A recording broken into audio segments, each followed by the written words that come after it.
Everyone, मेरा नाम है नरेश कोरी और आप देख रहे हैं मेरा यूट्यूब चैनल थर्मल इंजीनियरिंग के लेक्चर सीरीज।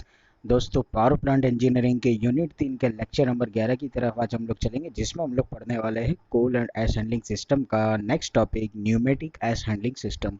मैंने आप लोगों को दोस्तों पूरे चैप्टर में कोल की प्रिपरेशन के बारे में बताया, कोल की फर्नेसेस के बारे में बताया, स्टोकर्स के बारे में बताया, फ्यूल कैसे बर्न होता है उसके बारे में बताया, आपको अलग अलग फर्नेसेस बताए मैंने, कोल कैसे प्रिपेयर किया जाता है, ये सारी चीज़ें हम लोगों ने पढ़ ली। लेकिन अब हमारा टॉपिक है एट द एंड कि जब कोल का बर्न हो जाता है, कोल कम्प्लीटली फिनिश हो जाता है, बर्न बर्न होने के बाद में हमारे कोल की जो ऐश निकल रही है, उस ऐश को डिस्पोज किस तरह से किया जाता है। देखिए, ऐश का किस तरह से आप लोग रीयूटिलाइजेशन कर सकते हैं, ये सारी चीज़ें हम लोग हमारे नेक्स्ट टॉपिक में पढ़ने वाले हैं।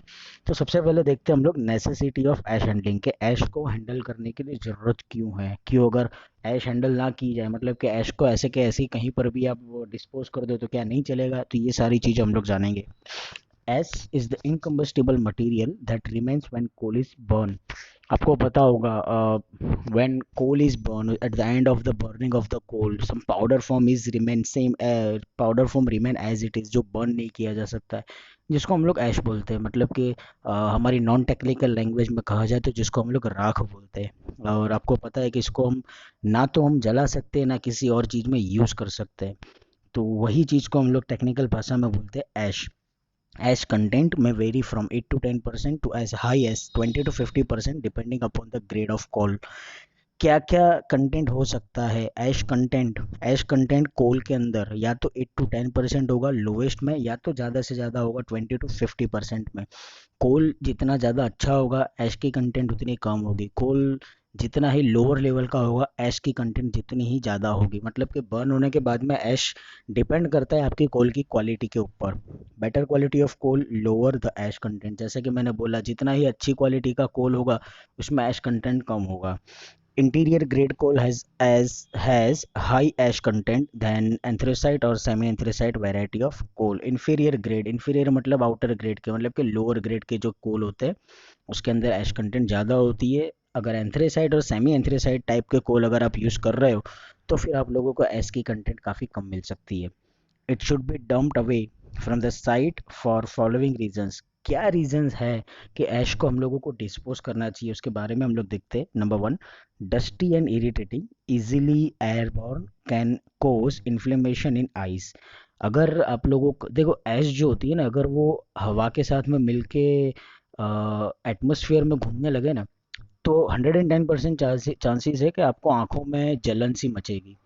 आप कभी भी देखना, जहाँ पर भी आग लगी होगी, हमारी आँख को जलन होती है। जैसे कि मैं आपको थोड़ा एक नॉन टेक्निकल एग्जांपल देता हूँ। जब हम लोग होली के टाइम में जो होलिका जलाते हैं, उसके अंदर भी आप देखना, कभी कभी महसूस करना कि जब आग के आजू बाजू हम लोग घूमते हैं तो थोड़ा सा हमारी आंखों में जलन सा होता है। उसका रीज़न यही है कि जो ऐश कंटेंट है आपके लकड़े के अंदर, लकड़ा वन टाइप ऑफ कोल ही है, ठीक है। लकड़े को जला करके आप कोल बना सकते हो, वो आपका लोअर लेवल का कोल हो गया, उसके अंदर ऐश कंटेंट काफ़ी ज़्यादा होती है। तो ये one type of basic example है कि इसकी वजह से क्या, ऐश अगर आप हैंडल नहीं कर रहे हो, ऐश अगर आप लोगों की बर्न होते जा रही है, तो डेफिनेटली आपकी आंखों को जलन होगी। डस्टी भी है और इरिटेटिंग पोर्शन है, क्योंकि इसका हम लोग कोई यूज़ नहीं कर सकते हैं। Generator generates toxic gases and corrosive acids while in contact with the water. अगर वाटर के कांटेक्ट में आएगा तो करोसिव एसिड्स जनरेट करेगा, मतलब कि एटमॉस्फेयर के अंदर मिक्स होकर के आपके करोसिव प्रॉपर्टी वाली चीज़ को प्रोड्यूस करेगा, या तो फिर टॉक्सिक गैसेस मतलब कार्बन मोनोऑक्साइड या नाइट्रोक्साइड से ऐसी गैसेस जनरेट करेगा जो कि ह्यूमन हेल्थ के लिए भी नुकसानकारक है, मतलब कि हजार्डस है, और एटमॉस्फेयर के लिए भी। sufficiently hot when it comes out of the boiler furnace। काफ़ी गर्म होता है जब बॉयलर की फर्नेस में से निकाला जाता है। Next, can be utilized for application. क्या क्या यूज़ हम लोग कर सकते हैं, बेसिक एप्लीकेशंस। देखो, ऐश ऐसा नहीं है कि हम लोगों को कंप्लीटली फेंक ही देना है, ठीक है। अगर आपको उसको यूज़ करना हो तो हम लोग यूज़ कर सकते हैं। जैसे कि लैंड फिलिंग में, ज़मीन कहीं पर खड्डा टेक रहा है, मतलब आप लोगों ने देखा होगा कि साइट वगैरह चलती है तो मिट्टी से, हम लोग नॉन टेक्निकल लैंग्वेज में बोलते हैं कि माटी नु पूरण करियो, ठीक है। ये पूरण करना मतलब फिलिंग प्रोसेस होगी। लैंड फिल करना हो तो आप लोग ऐश का यूज़ कर सकते हो। रोड मेकिंग प्रोसेस में भी ऐश का यूज़ होता है। अगर आप लोगों ने देखा हो तो वाइल मेकिंग ए रोड, उसके अंदर काले कलर का पाउडर फॉर्म का बहुत ही ज़्यादा fine particles, fine grade particles का होता है, वो आपका ऐश ही है। फिलिंग एबेंडोंड क्वेरीज मतलब अनइक्वल लेवल की जो भी ज़मीन होती है, अगर उसको आपको लेवल करना है तो भी आप लोगों के लिए ये ऐश काम आ सकता है। मैन्युफैक्चर ऑफ सीमेंट के मैन्युफैक्चरिंग में भी ऐश का यूज़ होता है। कभी देखना आपको होपर के अंदर से ऐश को गिरते हुए दिखेगा। प्रैक्टिकली अगर देखना हो तो आप यूट्यूब के ऊपर देख सकते हो, डिस्कवरी के ऊपर भी इसका मैन्युफैक्चरिंग देख सकते हो। क्या क्या रिक्वायरमेंट्स है अच्छे हैंडलिंग यूनिट को डेवलप करने के लिए? तो number one, it should be able to handle large quantity of clinker, soot, boiler refuse and dust smoothly। ऐसा हैंडलिंग सिस्टम हमको बनाना पड़ेगा जो कि इजीली हैंडल कर सके क्लिंकर्स को, सूट्स को, बॉयलर्स में से जो भी इम्प्योरिटीज निकल रही है उसको, या तो फिर डस्ट को। It should B corrosion and wear resistance. ऐसा हैंडलिंग सिस्टम होना चाहिए जो कि करोजन इरोजन इफेक्ट से बच के रहे। मतलब क्योंकि यहाँ पर देखो पानी का यूज़ हो रहा है, अलग अलग इम्प्योरिटीज आने वाली है, बहुत सारी चीज़ों का यूज़ होने वाला है। तो अगर वियर और टीयर प्रॉपर्टी आ रही है, करोजन इरोजन प्रॉपर्टी आ रही है आपके ऐसा हैंडलिंग सिस्टम के अंदर, तो फिर क्या बार बार मेंटेनेंस में कॉस्ट ज़्यादा चले जाएगा। तो हम लोगों को ऐसा यूनिट बनाना पड़ता है कि जिसकी वजह से हम लोग मेंटेनेंस कॉस्ट को कम कर सके। It should be able to handle requisite quantity of ash daily. Large number of amount में ऐश आप लोगों को मिलेगी while in a peak load condition. ठीक है, तो सीधी सी बात है, अगर आप लोगों के पास में पिक लोड कंडीशन है तो ऐसे टाइम पे ऐश को रिमूव करने के लिए बहुत ही अच्छी आपके पास में एबिलिटी होनी चाहिए। Next one, initial operating and maintenance cost should be minimum. जितना हो सके उतना ज़्यादा से ज़्यादा इनिशियल कॉस्ट मतलब कि डेवलपमेंट कॉस्ट है आपको, जब आपका यूनिट सेटअप करना है उस समय का कॉस्ट है, ऑपरेशन के दौरान है, और मेंटेनेंस के दौरान जो भी कॉस्ट आ रहा है वो हो सके उतना ज़्यादा से ज़्यादा कम होना चाहिए, तो ही हमारे लिए यूज़फुल रहेगा। क्या क्या रिक्वायरमेंट्स होती है, सॉरी वही मतलब next point number 5, it should be able to handle high rate in order to deal adequately with any sudden change in boiler operating condition। जैसे ही मैंने बोला कि पीक लोड कंडीशन है तो ज़्यादा ऐश कंडीशन आ रही है, ठीक है, ऐश मिलेगी। मिनिमम लोड कंडीशन है, लोअर लोड कंडीशन है, तब आप लोगों को कम मिलेगी। मतलब अगर आप लोगों के बॉयलर की वर्किंग कंडीशन चेंज हो रही है, बॉयलर की वर्किंग कंडीशन चेंज होगी तो definitely fuel burning capacity change होगी, फ्यूल बर्निंग टाइमिंग चेंज होगा। अगर फ्यूल बर्निंग चेंज हो रहा है तो ये सिस्टम के अंदर इतनी कैपेसिटी होनी चाहिए कि ऐश अगर ज़्यादा जा रही है तो उसको हैंडल कर सके, ऐश अगर कम प्रोड्यूस हो रही है तो उसको हैंडल इजीली कर सके। Next, it should be able to operate effectively with hot and wet ashes. देखो दो तरीके से ऐश मिल सकती है। अगर आपकी ऐश के अंदर मॉइस्चर कंटेंट है, ठीक है, मॉइस्चर अगर मिक्सड हो रहा है तो वेट एसिस हो जाएगी, उसको भी मेंटेन करके रखना है। और अगर हॉट ऐश है मतलब कि ड्राई फॉर्म में जो कि फर्नेस में से मिलने वाला है तो उसको भी आपको मेंटेन करके चलना है। वेट एसिस का मतलब हो जाएगा कि आपकी इंप्योरिटीज जो मिलने वाली है वो। It should give better efficiency under all variable load conditions. कोई भी लोड कंडीशन ले लो, पिक लोड ले लो, मीडियम लोड ले लो, लोअर लोड कंडीशन ले लो, कोई भी लोड कंडीशन हो, लेकिन आपके एश हैंडलिंग सिस्टम का यूनिट इतना इफेक्टिव होना चाहिए कि वो हर कंडीशन पर एफिशिएंसी आपको बेटर बना करके दे। Next, operation should be noiseless as far as possible. अगर ऑपरेशन आप लोगों का नॉइसलेस हो तो बेटर होगा, वरना ताकि नॉइस पॉल्यूशन क्रिएट ना हो, इसीलिए क्योंकि ऑलरेडी आपके थर्मल पावर प्लांट के अंदर बहुत सारे वर्किंग कंपोनेंट्स है जिसके अंदर नॉइस क्रिएट होने वाला है। उसके अंदर और एक और कंपोनेंट ऐसा ऐड हो रहा है कि जिसमें नॉइस क्रिएट होगा तो नॉइस पॉल्यूशन के ज़्यादा चांसेस रहेंगे। तो बेटर है कि आपका एश हैंडलिंग सिस्टम ऐसा बनाओ कि जिसके अंदर नॉइस की डेसिबल काफ़ी कम हो।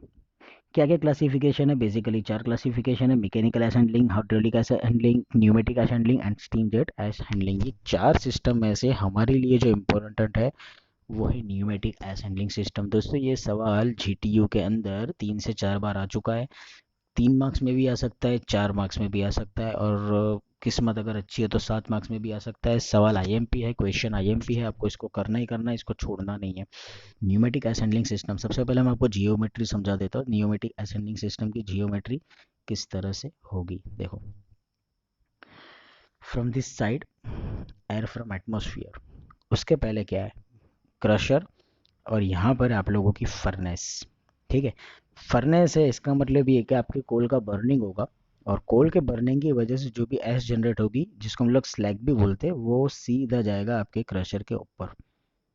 वर्किंग नहीं समझा रहा हूँ, जस्ट आपको डायरेक्शन दे रहा हूँ। ठीक है, मतलब एस जो होगी वो जाएगी क्रशर के ऊपर, जहाँ पर हम लोग एटमोस्फेरिक एयर को ट्रांसफर कर रहे हैं। ठीक है, अभी ये क्या करेगा, आप लोगों का जाएगा सीधा साइक्लोन सेपरेटर में, ओवर हियर। ठीक है, साइक्लोन सेपरेटर।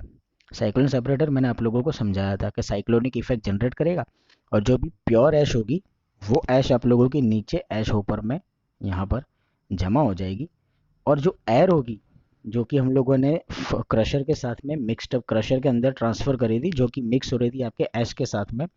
वो एयर जाएगी फिल्टर में, ओवर हियर, जहाँ पर वो क्लीन हो जाएगी। डस्ट पार्टिकल यहाँ पर फिल्टर के अंदर चिपक जाएंगे, और जो प्योर एयर होगी वो एग्जॉस्ट फैन के सक्शन की वजह से वापस से एटमॉस्फेयर में छोड़ दिया जाएगा। यहाँ पर एयर को एंटर करवाने का सिर्फ एक ही मतलब है कि एयर एंटर करवाने की वजह से क्या होगा कि आप लोगों के ऐश के अंदर अगर कोई वेट पार्टिकल है तो वो एयर के साथ में चिपक जाएंगे, जो कि फिल्टर के थ्रू हम लोग दूर कर सकते हैं। और जो ड्राई पार्टिकल होंगे वो कम्प्लीटली आप लोगों के ऐश होपर के अंदर जमा हो जाएंगे। साइक्लोन सेपरेटर यहाँ पर इसीलिए हेल्पफुल है।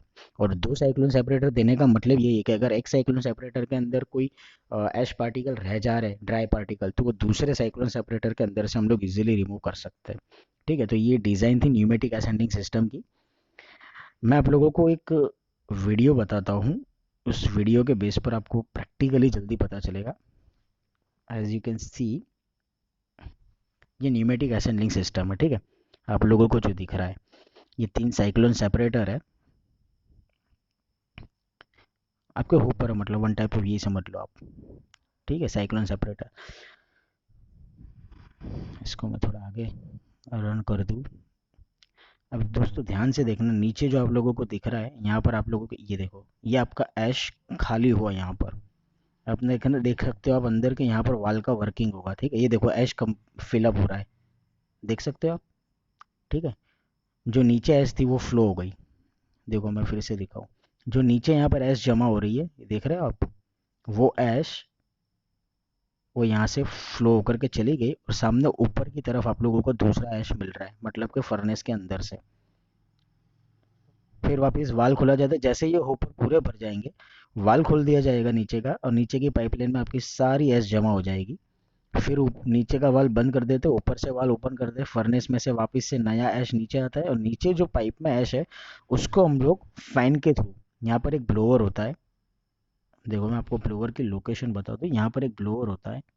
ठीक है, ये ब्लोअर से फोर्सफुली आपके जो ऐश होगी उस ऐश को आगे भेज दिया जाता है इस पाइपलाइन के थ्रू। यहाँ पर देखिएगा, सॉरी, हाँ, ठीक है, देखा आपने, ये आपका ऐश गिर रहा है यहाँ पर इस होपर के अंदर, यहाँ पर ये दो और ये तीन, ये तीनों तीन में आप देख सकते हो ऐश आ रहा है, और नीचे से हवा की वजह से आपकी ऐश आगे फ्लो करवा दी जा रही है। और ये जो ऐश होती है, ये ऐश फ्लो करवा के एक होपर के अंदर जमा कर दी जाती है। आप देख सकते हो यहाँ पर आप लोगों की ऐश इकट्ठी की जाएगी। ठीक है, तो ये एक वीडियो है वर्किंग। मैं आपको दूसरा वीडियो दिखाता हूँ, उसके अंदर भी कुछ इसी तरह से आएगा।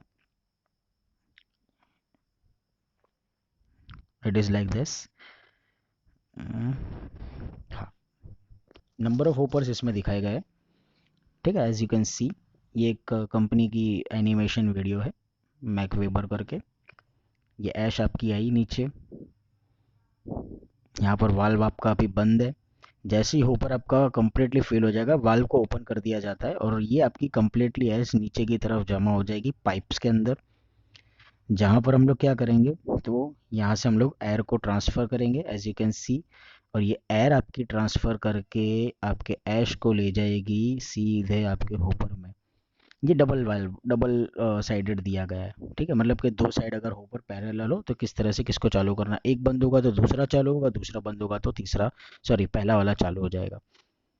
एक होपर आपका भर जा रहा है तो दूसरे होपर के अंदर फिर हम लोग हमारे ऐश को कलेक्ट करते हैं। ठीक है, ये आपका न्यूमेटिक असेंबलिंग सिस्टम है। प्रैक्टिकली न्यूमेटिक असेंबलिंग सिस्टम हम लोग इस तरह से यूज़ करते हैं। ठीक है, आप लोग देख सकते हो कि सिर्फ सिस्टम से कुछ नहीं हो रहा है, यहाँ पर हम लोगों को फ़ैन की भी ज़रूरत पड़ रही है। क्यों? क्योंकि आपकी जो ऐश है उस ऐश को आप लोगों को होपर तक लेकर के जाना है। तो क्या होता है, high velocity air is directed to collect ash and dust from all discharge points. जैसा कि आप लोगों को मैंने दिखाया कि होपर के अंदर जो भी ऐश आप लोगों की जमा हो रही है, उस ऐश को हम लोग थोड़ी देर के बाद में नीचे पाइप के अंदर ले जाते हैं, जहाँ से हम लोग फैन के थ्रू हमारे ऐश को टोटली हमारे होपर के अंदर कलेक्ट कर देते हैं।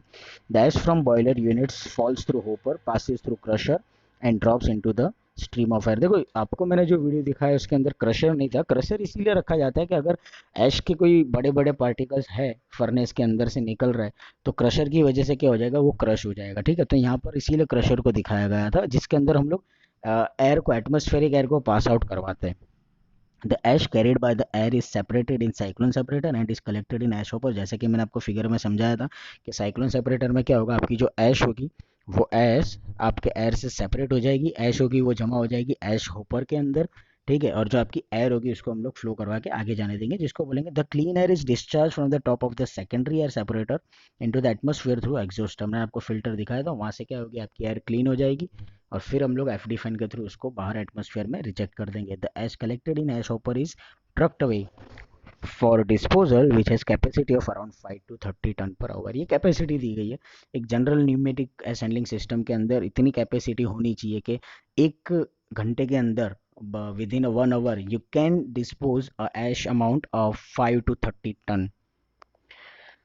नेक्स्ट एडवांटेजेस क्या क्या है, it is free from dust because of all fly ash and dust is eliminated. सारी डस्ट हम लोगों ने एलिमिनेट कर दी, फ्लाई ऐश एलिमिनेट कर दी है तो डस्ट से फ्री है। देर इज़ नो री हैंडलिंग ट्रबल, वापस इसको री हैंडल करने के लिए कोई डिफ़िकल्टीज नहीं आती है, तो सिंपल वे में आप लोग यूज़ कर सकते हो। Dry ash handling eliminates the chances of ash freezing, picking और sticking in the storage bin. Dry ash handling eliminates क्या कर देगा, तो आप लोगों के ऐश के ठंडे होने के चांसेस जो रहेंगे उसको आपको इकट्ठा करना है, या तो फिर आपकी जो ऐश है वो आपके बॉयलर की सरफेस के या फर्नेस की सरफेस के साथ में स्टिक हो जाए, स्टोरेज के अंदर स्टिक हो जाए, ये सारी डिफिकल्टीज जो होती है उससे हम लोगों को छुटकारा मिल जाएगा। मतलब ये सारी चीज़ें हम लोगों से दूर रहेगी। Flexibility in application to suit various plant condition, कोई भी कंडीशन ले लो, peak load condition, low load condition, medium load condition, लेकिन आप लोगों को फ्लेक्सिबिलिटी मिलेगी कि न्यूमेटिक असेंबलिंग सिस्टम को आप किसी भी कंडीशन में यूज़ इजीली कर सकते हो, चला सकते हो। Installation cost per ton of ash handled is less than other system, installation cost भी काफ़ी कम है, तो आप लोगों को ऑपरेटिंग कॉस्ट भी कम मिल सकता है और मेंटेनेंस कॉस्ट भी कम मिल सकता है, initial cost will be less. सामने डिसएडवांटेजेस क्या है, it is noisy in operation. मैंने आप लोगों को बताया था कि नॉइज लेस ऑपरेशन होना चाहिए, लेकिन न्यूमेटिक हैंडलिंग सिस्टम के अंदर ये पॉसिबल नहीं है, मतलब ये हमारे लिए नॉइजी है। तो ये हमारे लिए सबसे बड़ा डिसएडवांटेजेस है कि यहाँ पर हम लोगों को नॉइज़ ज़्यादा मिलेगा। नॉइज़ अगर मिल रहा है तो डेफिनेटली आप लोगों का नॉइज़ पॉल्यूशन क्रिएट होने के चांसेस रहेंगे। Wearing of the crusher as well as the pipeline by the abrasive ash inflicts high maintenance charge. Crusher का यूज़ कर रहे हो मतलब वियर प्रॉपर्टी आएगी। दूसरी चीज़ कि हम लोग पाइप के अंदर हमारे ऐश को ट्रांसफ़र कर रहे हैं, तो जब हमारा ऐश ट्रांसफ़र होगा तो ऐश के पार्टिकल की वजह से जो वियर एंड टीयर प्रॉपर्टी मिलने वाली पाइप्स के अंदर, इसकी वजह से भी आप लोगों का मेंटेनेंस कॉस्ट बढ़ने वाला है। तो दोस्तों ये था आपका न्यूमेटिक एस हैंडलिंग सिस्टम। यहाँ पर हमारा चैप्टर 3 मतलब कि unit 3 coal and ash handling system खत्म होता है। आई होप कि आप लोगों को समझ में आया होगा। अगर आप लोगों का कोई भी सवाल है तो आप मुझसे ज़रूर पूछेगा, और अगर मेरा लेक्चर आप लोगों को अच्छा लगता है तो please like share and subscribe ज़रूर कीजिएगा। कोई भी डाउट हो मुझसे पूछ सकते हो। Thank you so much.